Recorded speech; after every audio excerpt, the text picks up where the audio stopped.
अस्सलाम वालेकुम। JTT में खुश आमदीद। बिस्मिल्लाहिर्रहमानिर्रहीम। आज ये फ़िश है जिसको खग्गा फ़िश भी बोलते हैं। मैं ये बताना चाहती हूँ कि इसका बहुत अच्छा, ये बच्चे भी बड़ी आसानी से खा सकते हैं क्योंकि इसके अंदर जो चीज़ है वो सिर्फ़ एक ही कांटा होता है, ठीक है। वो निकल जाए तो इसकी जो बाकी गोश्त की बोटी होती है, मतलब बच्चे भी इजीली खा सकते हैं। तो ये आप जैसे कि अब सर्दियाँ आ गई और बच्चों के लिए भी फ़िश बहुत ज़रूरी है, तो आप ये ज़रूर लाएं घर में।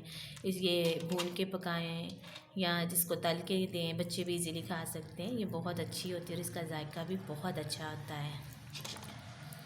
तो आज मैं इसको वैसे फ्राई करने लगी हूँ।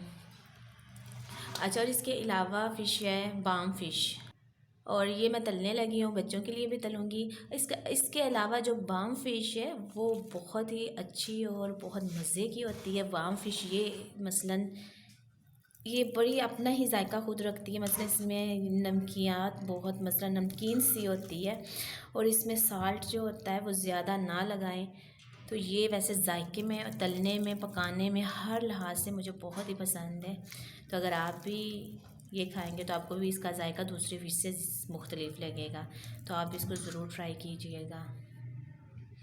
और ये भी मैं तलने लगी हूँ।